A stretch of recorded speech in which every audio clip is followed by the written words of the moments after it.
Breaking news చూస్తున్నాం. BRS కు ఇవాళ మరో షాక్ తగలనుందా? బీఆర్ఎస్ ను మరో ఎమ్మెల్యే ఎమ్మెల్సీ వీడనున్నారా? బీఆర్ఎస్ ను వీడి కాంగ్రెస్ లో చేరనున్నారా? హస్తం పార్టీలో చేరికలు ఊపందుకున్నాయా అంటే తాజా పరిణామాలు చూస్తుంటే అవుననే సమాధానం వినిపిస్తోంది. ఇవాల్టి నుంచి జిల్లాల పర్యటనలను శ్రీకారం చుట్టారు సీఎం రేవంత్ రెడ్డి. సొంత జిల్లా మహబూబ్ నగర్ నుంచే ప్రారంభించనున్నారు.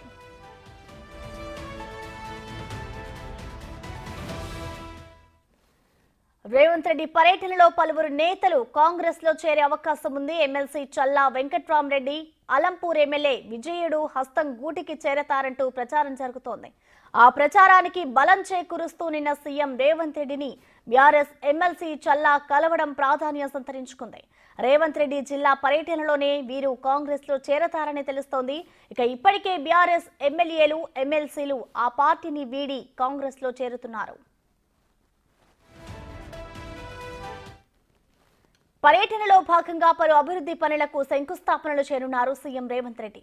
ఆ తర్వాత కలెక్టరేట్లో పూర్వ మహబూబ్ నగర్ జిల్లాకు చెందిన కలెక్టర్లు, ఉన్నతాధికారులు, ఎంపీలు, ఎమ్మెల్యేలతో జరిగే సమావేశంలో పాల్గొంటారు. ఇక తర్వాత ఉమ్మడి జిల్లా పార్టీ నాయకులు, ప్రజాప్రతినిధులు, మాజీ ప్రజాప్రతినిధులతో భేటీ అవుతారు. పాలమూరు రంగారెడ్డి సహా పెండింగ్ ప్రాజెక్టులు పూర్తి, విద్య, వైద్యం, పర్యాటకం, మహిళా సాధికారిత సహా ఇతర అంశాలు ప్రధాన ఎజెండాగా సమీక్ష చేయనున్నారు సీఎం రేవంత్ రెడ్డి.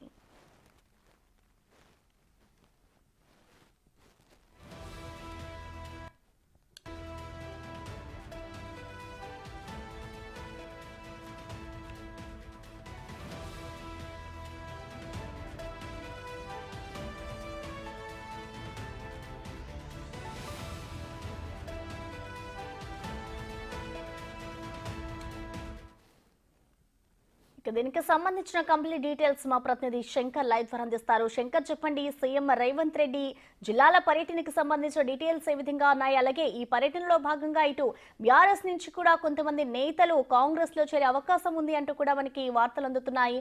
ఎవరెవరు జాయిన్ అయ్యే అవకాశం కనిపిస్తుంది శంకర్? నేడు పాలమూరు జిల్లాలో సీఎం రేవంత్ రెడ్డి పర్యటన కొనసాగబోతుంది. మధ్యాహ్నం 12 గంటలకు బేగంపేట విమానాశ్రయం నుండి సీఎం రేవంత్ రెడ్డి మహబూబ్ నగర్ పట్టణానికి చేరుకోనున్నారు. అక్కడ 12:45 ప్రాంతంలో కూడా మనం ప్రజెంట్ ఇక్కడ ఉన్నటువంటి ఈ ప్రాంతం నుంచే కలెక్టర్ కార్యాలయంలో హరితహార కార్యక్రమంలో కూడా దీనికి సంబంధించి వనమహోత్సవ కార్యక్రమంలో ప్లాంటేషన్ చేయనున్నారు సీఎం రేవంత్ రెడ్డి. ఆ తర్వాత సీఎం రేవంత్ రెడ్డి మహిళా శక్తి క్యాంటీన్ భవనాన్ని కూడా ఇక్కడ నుంచే రేవంత్ రెడ్డి ప్రారంభించబోతున్నాడు. ఆ తర్వాత ఐడిఓసి కార్యాలయంలోనే ముఖ్య నేతలతో కలిసి భేటీ నిర్వహించే అవకాశాలు అయితే మెండుగా కనిపిస్తున్నటువంటి పరిస్థితి ఇక్కడ కనిపిస్తుంది. ముఖ్యంగా రేవంత్ రెడ్డి పర్యటన కొనసాగుతుండడంతో ఉమ్మడి జిల్లా వ్యాప్తంగా కూడా సర్వత్రా ఆసక్తి అయితే నెలకొన్నటువంటి పరిస్థితి కనిపిస్తుంది. జిల్లాల పర్యటనలో భాగంగా పూర్తి స్థాయిలో సీఎం రేవంత్ రెడ్డి మొట్టమొదటిసారిగా తన సొంత జిల్లా నుండే ఈ యొక్క జిల్లాల పర్యటన ప్రారంభించడం, ఇటు జిల్లాకు సంబంధించినటువంటి నేతలంతా కూడా పాలమూరు అభివృద్ధి పైన స్పెషల్ గా ఫోకస్ పెట్టి ఆయన దృష్టిలో ఉంచే క్రమంలో అయితే ముందుకు వెళ్తున్నటువంటి పరిస్థితి కనిపిస్తుంది. ముఖ్యంగా ఉమ్మడి పాలమూరు జిల్లాకు సంబంధించినటువంటి పాలమూరు రంగారెడ్డి ఎత్తిపోతల పథకం, అదేవిధంగా పెండింగ్ పనులకు సంబంధించినటువంటి పలు అంశాలపైన కూడా పూర్తి స్థాయిలో చర్చించే అవకాశాలు అయితే ఇక్కడ ప్రధానంగా కనిపిస్తున్నాయి. ఇక ఓవరాల్ గా పాలమూరు రంగారెడ్డి ఎత్తిపోతల పథకానికి సంబంధించి 35,000 కోట్ల ప్రాజెక్టు నుండి పూర్తి స్థాయిలో దాన్ని 55,000 కోట్ల ప్రాజెక్టుగా కూడా దీన్ని అంచనాను పెంచినటువంటి పరిస్థితి కనిపిస్తుంది. దీంతో ముఖ్యంగా ఇప్పుడు పాలమూరు రంగారెడ్డి ఎత్తిపోతల పథకానికి సంబంధించినటువంటి ఉదండాపూర్ రిజర్వాయర్ కావచ్చు, అదేవిధంగా షాద్నగర్ పట్టణానికి సంబంధించి లక్ష్మీదేవిపల్లి రిజర్వాయర్ కు సంబంధించినటువంటి పలు కీలక అంశాలను అయితే దీంట్లో చర్చించే అవకాశాలు కనిపిస్తున్నాయి. ఇక మేజర్ గా కొడంగల్ కు సంబంధించి నారాయణపేట కొడంగల్ ఎత్తిపోతల పథకానికి సంబంధించినటువంటి ప్రాజెక్టుల పనులకు, అదేవిధంగా వాటికి సంబంధించి నిధులను ఏ విధంగా మనం తీసుకురావాలి, ఏ విధంగా కేటాయించాలి, ఎలా అభివృద్ధి చేయాలనే క్రమంలో కూడా సీఎం రేవంత్ రెడ్డి పర్యటన అయితే కొనసాగబోతుంది.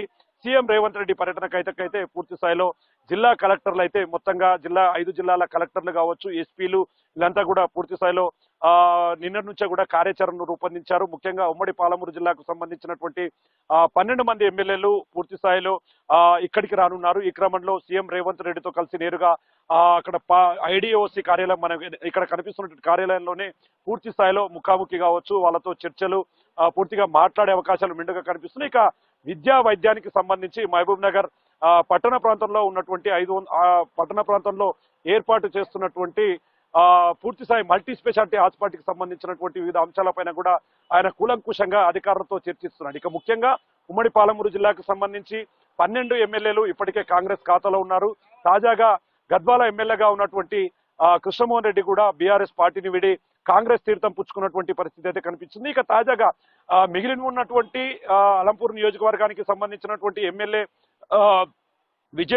విజయుడితో పాటు ఎమ్మెల్సీగా ఉన్నటువంటి వెంకట్రామిరెడ్డి సైతం కూడా గత 2 రోజుల క్రితమే సీఎం రేవంత్ రెడ్డిని కలవడం, పూర్తి స్థాయిలో నియోజకవర్గ అభివృద్ధి కోసం పాటుపడాలని చెప్పి కూడా ఆయన ఒక సీఎంను కోరినటువంటి పరిస్థితి కనిపిస్తుంది. ఈ రోజు మరి సీఎం రేవంత్ రెడ్డి వస్తున్న క్రమంలో మరి ఎమ్మెల్సీగా ఉన్నటువంటి వెంకట్రామిరెడ్డి కావచ్చు, అదేవిధంగా ఎమ్మెల్యేగా ఉన్నటువంటి విజయుడు సైతం కూడా పార్టీలో చేరబోతున్నాడు అన్నటువంటి ప్రచారం అయితే ముమ్మరంగా కొనసాగుతున్నటువంటి పరిస్థితి కనిపిస్తుంది. ఏదేమైనప్పటికీ జిల్లాల పర్యటనను అనౌన్స్మెంట్ చేసిన తర్వాత సీఎం రేవంత్ రెడ్డి తన సొంత జిల్లాలో పర్యటనను కొనసాగిస్తుండడం అయితే ఆయా జిల్లాలకు సంబంధించినటువంటి నేతలంతా కూడా అలర్ట్ అయ్యారు. మొత్తంగా తమ ప్రాంతాలకు సంబంధించి అభివృద్ధి పనులకు, అదేవిధంగా ఎట్లాంటి అభివృద్ధి కార్యక్రమాలు చేస్తే తమ నియోజకవర్గాలు అభివృద్ధి చెందుతాయో వాటినన్నింటినీ కూడా నిన్న మొన్ననే పూర్తి స్థాయిలో అధికారులతో కలిసి చర్చించి ఆ నివేదికలన్నీ కూడా సీఎం రేవంత్ రెడ్డికి ఇవ్వబోయేటటువంటి పరిస్థితి అయితే ఇక్కడ కనిపిస్తుంది. మొత్తంగా 1:45 తర్వాత కూడా సీఎం రేవంత్ రెడ్డి ముఖ్య నేతలతో కావచ్చు, కలెక్టర్లతో కావచ్చు, అదేవిధంగా ప్రాజెక్టుల అధికారులతో కూడా దాదాపు 2.5 గంటలు 3 గంటలు కూడా వాళ్ళతో చర్చించే అవకాశాలు అయితే మెండుగా కనిపిస్తున్నాయి. తర్వాత 5 గంటల ప్రాంతంలో భూత్పూర్కు సమీపంలో ఉన్నటువంటి ప్రైవేటు ఫంక్షన్ హాల్లో కూడా ముఖ్య నేతలతో సమావేశం నిర్వహిస్తారు. అక్కడ దాదాపు గంట పైగానే సీఎం రేవంత్ రెడ్డి వాళ్ళందరితో కూడా కూలంకుషంగా రాబోయే రోజుల్లో ఎట్లాంటి అభివృద్ధి కార్యక్రమాలు జిల్లాకు అవసరం పడతాయి, ఈ 6 నెలలకు సంబంధించినటువంటి ప్రభుత్వ పరిపాలన ఏ విధంగా ఉంది, దాని మీద పూర్తి స్థాయిలో ప్రజలు ఏమంటున్నారు విషయంలో కూడా పూర్తిగా వాళ్ళతో చర్చించే అవకాశాలు అయితే మెండుగా కనిపిస్తున్నాయి. Priya, thank you Shankar.